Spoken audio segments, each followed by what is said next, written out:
What's going on, everyone? Welcome to Health Hacks and Tips. My name is Corey Henderson, otherwise known as Brown Bear, and today I don't have just one kind of specific topic that I'm going to talk about. I actually have a few things that I want to hit on, and they're all going to kind of tie in together, and you'll see that as the video progresses. So, without further ado, let's go ahead and get started. Let's suppose that you were able every night to dream any dream you wanted.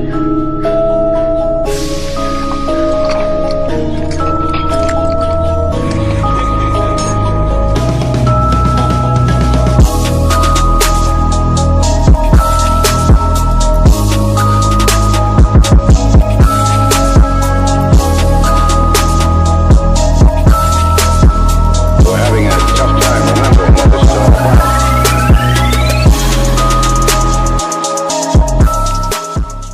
Alright, y'all, so today I want to talk briefly on what it means to be healthy and how you can go about being healthy or live a healthier lifestyle to have a better quality of life.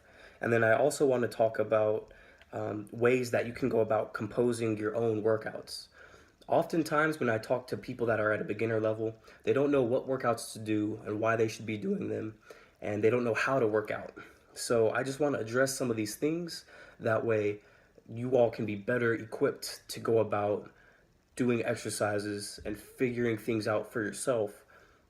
So that way, you don't have someone just telling you what to do, but rather you can kind of intuit or be more intuitive with it and figure out for yourselves what workouts you should be doing, with just enough to help you get by and help you progress on your own fitness journey.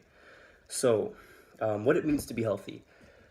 There are a lot of things that you have to take into consideration when you're considering your overall health. Some of the things are like your LDL, your HDL, which is your cholesterol levels. Another thing is your cortisol levels. If you're a male, then your testosterone levels. If you're a female, then your estrogen levels. So there's a lot of things, and the vast majority of these things that kind of compose a healthy body can be what's the word I'm looking for? It can be supplemented by exercise.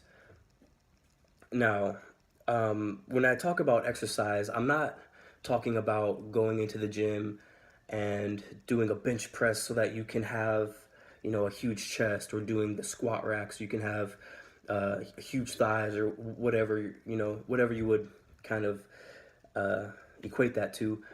What I'm talking about is having an elevated heart rate.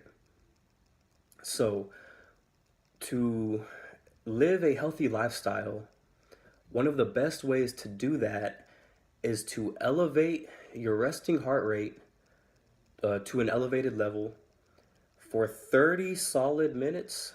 Usually it's 25 to 45, but for a nice round number, 30 solid minutes, 3 to 5 times a week. So what does that mean? Well, your resting heart rate is like, for right now, I'm sitting down. I'm not up and about. I'm not moving around.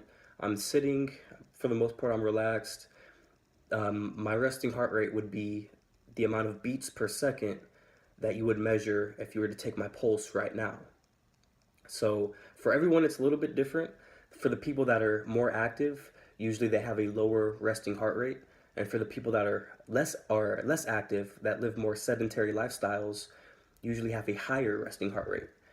And the reason being is because when you put stress on your heart through physical activity in a manner that's conducive to your health, you're making your heart more efficient at pumping blood. So when you're resting, it becomes more efficient and it doesn't have to work as hard to pump the blood, and so you have a lower resting heart rate. Now, you want to elevate your heart rate for the physical activity. Now, you don't have to go and run miles, or you don't have to go and do push-ups galore, or do lift crazy heavy weights. What you're actually aiming for is just a mild, elevated heart rate that you could get from power walking, or from a very light jog, or from playing a low-impact sport, or from swimming, something like that. Something that you would do almost like as a child does when they play on the playground, they're not out there killing themselves, doing exercises, but they're out and about and they're moving around and they're breathing a little heavier than normal. So that's kind of what you're going for. It's just a slightly elevated heart rate, and you want to maintain that elevated heart rate for 30 minutes on average, give or take a little bit, but you want to be around that 30-minute range. And that's kind of, you want to go for that 3 to 5 times a week. And that, from a medical standpoint, is good physical activity to help you live a healthy lifestyle and to help you kind of do things that are conducive to your own health. So, you're not doing anything too rigorous, but you're still putting yourself outside of putting your body outside of its normal comfort zone to make it more efficient at what it does. And this can help, slow down the aging process. It can boost your metabolism. It can boost your mood. It has all these positive effects that you normally get with physical activity. So that's kind of what you're going for, is to just boost your overall quality of life by having this minor physical activity 3 to 5 times a week. So again, you want to elevate your heart rate to a moderate level, and you want to maintain that elevated heart rate for about 30 minutes, 3 to 5 times a week. And that's really all you need to do if you're looking for physical activity to be healthier, but you're not really trying to look like a jacked bodybuilder, or you're not trying to, trying to get huge quads or whatever. That's kind of all you really need. So the next thing that I want to talk about is how you can actually go about composing your own workouts. So I've touched on this a little bit in the past, but essentially what you want to do is you want to think about the muscles, right? So your bicep, for example, this is your bicep here, it's the top of your arm. It's responsible for bringing your arm up and down like that. And so there's really only 2 movements that you can do for that muscle. With other muscles, it's a bit more complicated. Like, for example, your shoulders, they can go up, they can go forward, they can go backwards, they can go down, and within that, there's the range of motion of rotation. So it's a little bit more complicated with certain muscle groups, but with other muscle groups, it's pretty simple. So if you're trying to target specific muscles, just think about what it does, what that muscle does, and how you can add resistance to that movement. One simple way, for example, to hit the biceps, right, is to do push-ups. Push-ups, they hit a range of things, but one of the things they do hit is biceps, right? If you have access to a gym or you have access to weights, dumbbell curl, where you hold the dumbbell in your hand and then you curl your arm. It's a little bit different than a push-up, but it isolates that bicep, and it's the same concept. So that's one way you can go about composing your workouts, is think about the muscle groups that you want to hit or you want to target. Let's say if you have love handles, or you don't like your thighs, or you don't like your calves, or you think your abs could use a little bit of work, then think about how that muscle actually moves, and then consider the ways that you can add resistance to that muscle. Now, as far as the exercises go, so let's say, okay, I'm going to do push-ups. I'm going to get a bigger chest, bigger arms. I'm going to do push-ups, right? Now, if you're a beginner, and this is just a rule of thumb, I'm not saying it's like something that's set in stone, but it usually works for most exercises and most workouts. Now, the rule of thumb is you want to be between 8 and 12 repetitions. So a repetition is one movement. For example, it would be one push-up in this scenario, right? That's one repetition. So you want 8 to 12 of those, 3 to 5 times. So I would do 8 to 12 push-ups, 3 to 5 times. So that's 8 to 12 reps within 3 to 5 sets. A set is one completed circuit of repetitions. So let's say I did 10 push-ups. That's one set of 10. If I did 12 push-ups, that's one set of 12. If I did 12 push-ups 3 times, That's 3 sets of 12 push-ups or 12 repetitions. Excuse me. So that's kind of the general rule of thumb. Now, alongside that, you usually want to have more than one exercise to target the muscles, right? The muscles that you're working on, or if it's whatever the workout is, maybe it's a full body workout. You usually want a little bit more than just one exercise.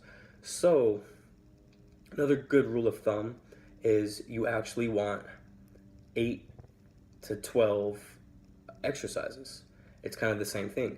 So you want 8 to 12 repetitions, 3 to 5 times, with 8 to 12 exercises, right? So for example, I could do diamond push-ups, and I can do wide push-ups, I can do close push-ups, and I can do boxer push-ups, and I can do explosive push-ups. Then I can put my feet on a chair and do elevated push-ups, and then I can do one-arm push-ups, and then I can do push-ups on my knees, and then I can do diver push-ups. And there are all these different variations that you can consider and you can use to actually make up that circuit or that workout. And so then you have 8 to 12 repetitions for 8 to 12 different exercises, and then you just do the whole thing 3 to 5 times. And you usually want to do that 3 to 5 times a week. Again, just like that elevated heart rate, you want 3 to 5 times a week. Same thing with your workouts. And so that's kind of how you want to go about creating your own workouts, And it's very important to understand that, because a lot of the workouts that people do, they don't always translate well. So, for example, I've had surgery on my knee, and so I don't like to do specific types of plyometrics, which a plyometric is kind of like short answer. It's like jumping exercises and explosive exercises with your legs, and you're like dodging back and forth, and it's just a very anaerobic type exercise or type of workout. But I don't really like doing plyometrics too much because it puts a strain on my knee. And so, for some people it's different. Some people, they don't, let's say they haven't developed their arms as well as someone else, and they're trying to get them to do these workouts, and they just can't do them. Sometimes it doesn't always translate well. So knowing how your own body works, and then being able to kind of intuitively create your own exercises based off of these rules of thumb, it'll help you out in the long run. And then you can find exercise that you actually enjoy and that you actually like. Like me, I like to do pull-ups. I like to do pull-ups and push-ups, and I like to work with my own body weight as much as possible. I like to do toes to the bar. I like to hang from one hand from the bar, and do assisted one-arm pull-ups and all these different things. But for the most part, I'm usually using my own body weight. Every now and then, I'll use weights. I guess I shouldn't say every now and then. Fairly often, I'll use weights, and I started using them more. But for the most part, I use my own body weight, and I just like it. It makes me happy. It makes me feel good, and I can do more with my own body weight than most people can do with their own body weight, just because I've trained it more, and it kind of gives me that confidence boost. So, being able to know how to create a workout, and then the rules of thumb on where you should be it's invaluable information. And so, just to recap, to kind of be healthy, let's say you don't have any specific goals, you just want to live a healthy lifestyle. You want to have 30 consistent minutes of an elevated heart rate, a moderate elevated heart rate, nothing crazy, power walking, slow jog, swimming, a low impact sport, something like that, for 30 minutes, and you want that 3 to 5 times a week. Now, to kind of intuitively create your own exercise, you want to consider the muscle groups, or consider the parts of your body you want to target, and then think about how it moves, and think about ways you can add resistance to that movement. And then from there, you want to have 8 to 12 exercises for that workout, and each exercise, you should be in 8 to 12 repetitions, 3 to 5 times. And so that's all I have for y'all today. Thank you all so much for watching. If you have any questions, comments, or concerns, feel free to comment or inbox me, and I will be sure to address those as necessary. Again, this has been Corey Henderson, otherwise known as the Brown Bear, and y'all have a wonderful day.